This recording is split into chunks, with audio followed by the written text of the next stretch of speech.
I'm just here to be generic. It's on my business card. That was kind of our job today. So, I guess, first off the bat, it's been a while since we've seen Bridget. We were all thinking she was going to get a happily ever after. Some things, though, I mean, how did that end up for her? I'm guessing some things haven't changed because you still have two men sort of chasing you. Well, some traditions just shouldn't be messed with, in my opinion. What do you think? Exactly. I mean, where do we find Bridget at the beginning of this movie? What has happened in all this time? Well, I guess she's matured a little bit. She's a little bit older, professionally accomplished. She's been promoted. She's now the producer of a serious news program. She's a little less naive, probably, but still hopelessly romantic and still vulnerable and perfectly imperfect. And where do you guys sit in amongst all of this then? We're all a bit irrelevant, really. We're just there to season the drama and the comedy a little bit. But I think if you'd have almost the same film if you got rid of us altogether. Because the animated version's fantastic. I like that. It must be really hard for you though, Renée, coming back to play Bridget and having these two guys fight over you. Terrible.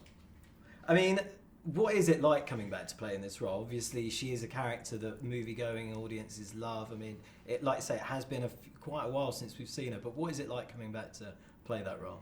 Well, from a selfish perspective, I was thrilled. I love this character. I love her world and her friends and her family, and being reunited with her and seeing what she's been up to all this time was a lot of fun. It was an interesting new challenge.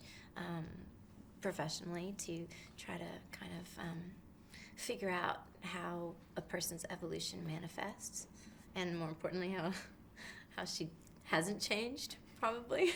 And it's not a bad day at work. Because obviously this is a comeback for yourself as well, Colin. Patrick, you're the new guy. I mean, what was it like to join this group of?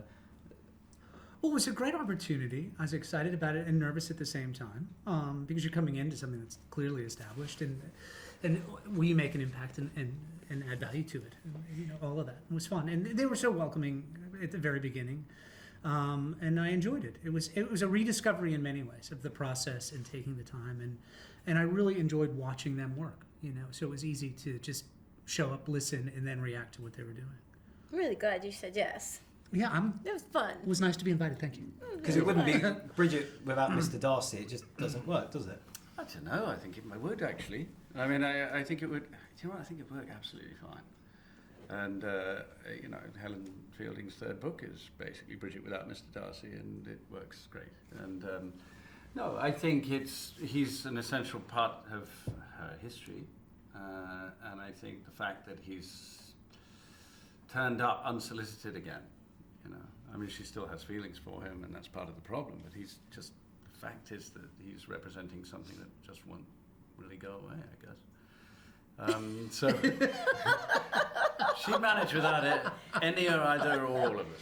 So for the audience that are about to sit down and watch the movie, what's in store for the next 2 hours? What have they got to look forward to? Bridget. Well, it's a reunion, really, isn't it? It's fun To checking some in with degrees, somebody yeah, in to a some different degree. stage of life, I think. It's Yeah. familiar. Yeah, the audience, however old they were when they first saw the movie, will be 15 years older now, Yeah. just like the rest of us, Yes. like all of us. So that they have 15 years of history in common since we first saw Bridget.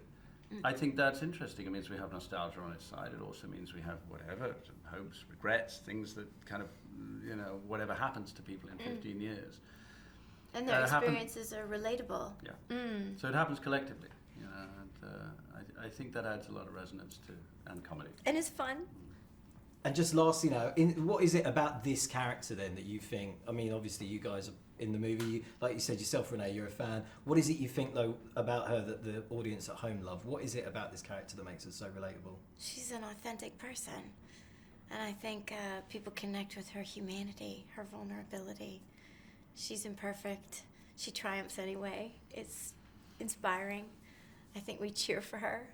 And she kind of makes it okay for the rest of us to be human. Perfectly put. Brilliant. Thank you so much Thank for your you. time. Thank you. Thank you.